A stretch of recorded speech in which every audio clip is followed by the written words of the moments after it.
তো দেখো এখন রেডি হয়েছি। এইখানে সামনে ফোর্ট আছে, দেবজি তো ঝাড়িস না, এইখানে সামনে ফোর্ট আছে, তো ফোর্টে বেড়ু বেড়ু করতে যাবো। বেড়ু বেড়ু আমি অনেকবার গেছি আর তোমাদের সাথে মনে হয় শেয়ার করেছি, আমার আগের ব্লগে গুলো মানে দেখলে বুঝতে পারবে। বলো ফোর্টটাকে শেয়ার করা হয়েছে না, কিন্তু এইবারেও যাচ্ছি যখন ভাবছি তাহলে একটু বলি। ওইখানে যদি ভিডিও করা মানে মন যায় তাহলে করি, তোমাদের সঙ্গে শেয়ার করবো, তা না হলে না করতেও পারি। আর এই যে এইটার জন্য বেশি করে যাওয়া মানে কি বলবো, 3টার থেকে উঠে পাগল করে দিচ্ছে আমাকে, চলো চলো। আর এখানে এত রোদ, যখন 4:30 বাজছে, ইয়ারা বাপ্পাটা ছাদে গেছিল জামা কাপড় তুলে আনতে, বলছে বিরাট রোদ, এত রোদে বিরাটই পারবো না 5টার আগে। তো এখন 5টা বাজছে, তো তোমাদের দাদা ভাই এখন প্যান্ট পরে জামা পরে রেডি হচ্ছে, আর আমি রেডি হয়ে বসে আছি। আর এই যে বান্দরটা, তখন পরে যদি পারি তো ভিডিও করবো। হ্যাঁ, তো বেরিয়ে গেছি, বাস স্ট্যান্ড হয়ে চলে যাচ্ছি আমরা ফোর্ট।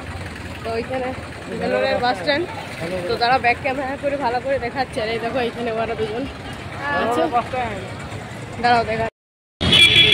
আমরা ফোর্ট যাওয়ার লাগে বেরিয়েছি, আর সামনে বাস স্ট্যান্ডটা পেরিয়েই আমরা ফোর্টের কাছে চলে আসছি। সামনে ফোর্ট, আর এখানে কত বড় বড় হোর্ডিং দেখছো, রাজনীতির নেতাবে বড় বড় হোর্ডিং, আর তেমনি ভিড়।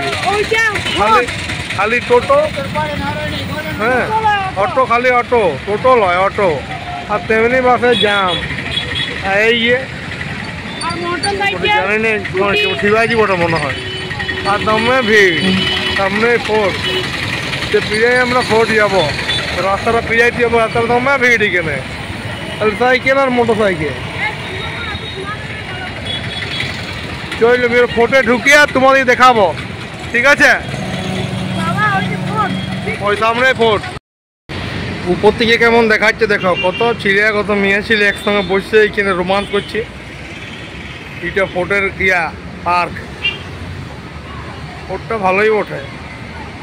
সামনে পার্কটা, আমরা ওভারব্রিজে বেরিয়ে এলাম, দেখছো না কত রাস্তায় জাম, কত রাস্তায় জাম।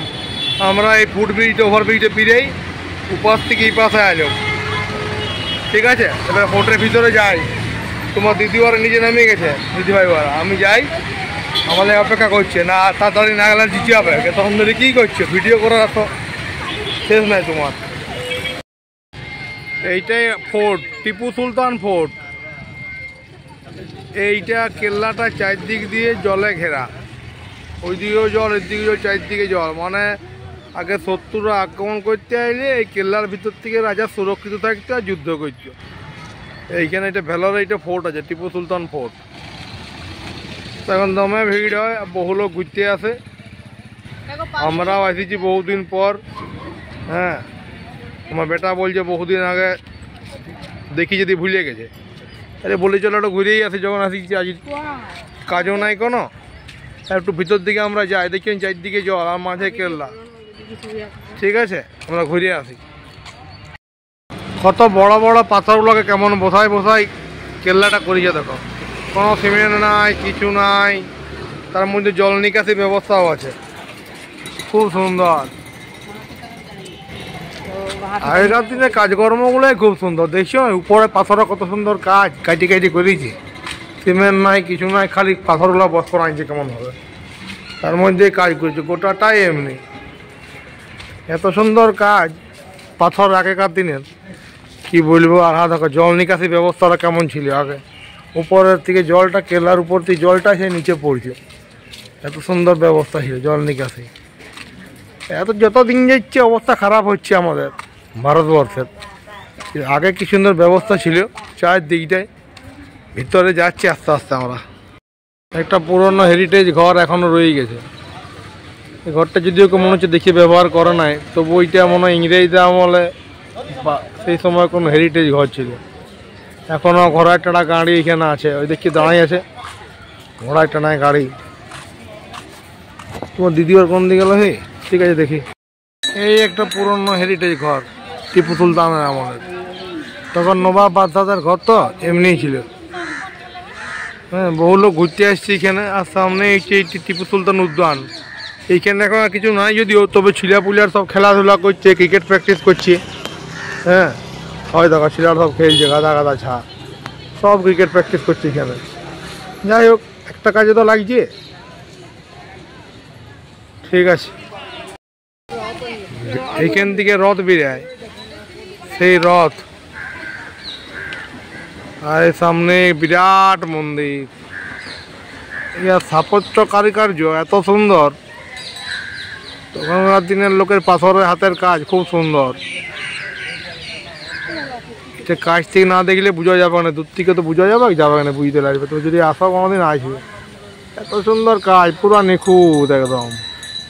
আর চূড়ার উপরে ফিনিশিং তেমনি, চাই ঝাড়ায় কাজ গোটা মন্দিরটি। আর ভারতীয়দের শিল্প স্থাপত্য খুব সুন্দর ছিল, এত সুন্দর কাজ ছিল হাতের, পুরো নিখুঁত। বানর দেখছো, চাই ঝাড়া বানর, ওই দাঁড়া গুটেক বানর। আর মন্দিরে ঢুকিব, দেখো মন্দিরটার কারুকার্য দেখো। देखो इधर कितना सुंदर देखो। आओ चप्पल निकाल लो सबका। মূল গেটটা দেখো কোথার থেকে কোথায়, সে কোটাটা লোহার আর তেমনি শক্ত, এইটা কোটাটা পাথরের। এইটা ছিল এন্ট্রান্স গেট রাজাদের। আর ভিতরে নানা রকম দেবদেবীর মূর্তি বসানো আছে। দেখো কাজ, ভিতরে আরেক মন্দির। তাই দেখো এইদিকে কত কাজ, জানি না বাবা এগুলো কিসের কত কাজ আছে। তোমরা দেখো চারদিকে খালি পাথরের কাজ।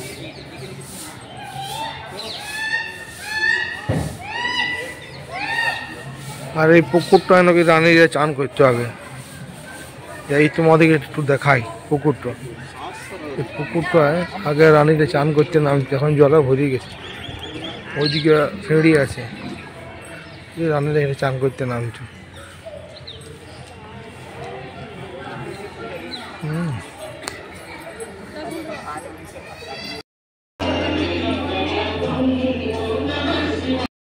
ওইখানে প্রসাদ দিচ্ছিল, একটুখানি ভিডিও করেছি, ভিডিও নট এলাও, বুঝতে পারলে। তো প্রসাদের লি চলে এলাম, লাইনে দাঁড়াই, আমি দেখলাম সবাই যাচ্ছে, এদিকে দেবজিৎ খাচ্ছে।